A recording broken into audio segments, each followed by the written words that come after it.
Hi, I'm Joshua Barnes, and some of the questions that came in after the workshop was done, we couldn't get to. So I wanted to go ahead and put something together and answer all those questions. The point that was made earlier that social media is part of every marketer's full-time job, along with their day-to-day activities. How do you dedicate enough time to sufficiently provide content to social media audiences when you're already so busy?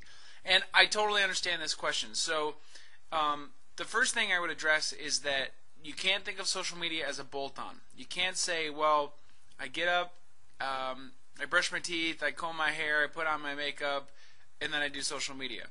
Now, what you need to think about is on every single step, you need to integrate social media. So as you're building a campaign, you need to be thinking in terms of what channels would this be promoted on best? What is the best strategy for promotion? And then the other thing too is to think about the things that go on in your office as, tweet worthy, or is this Facebook worthy?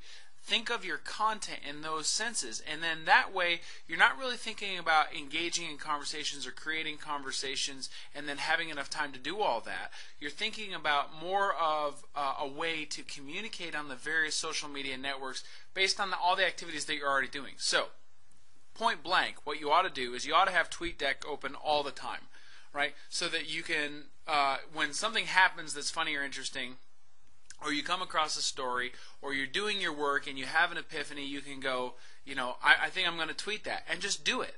Or I think I'm going to write a blog post.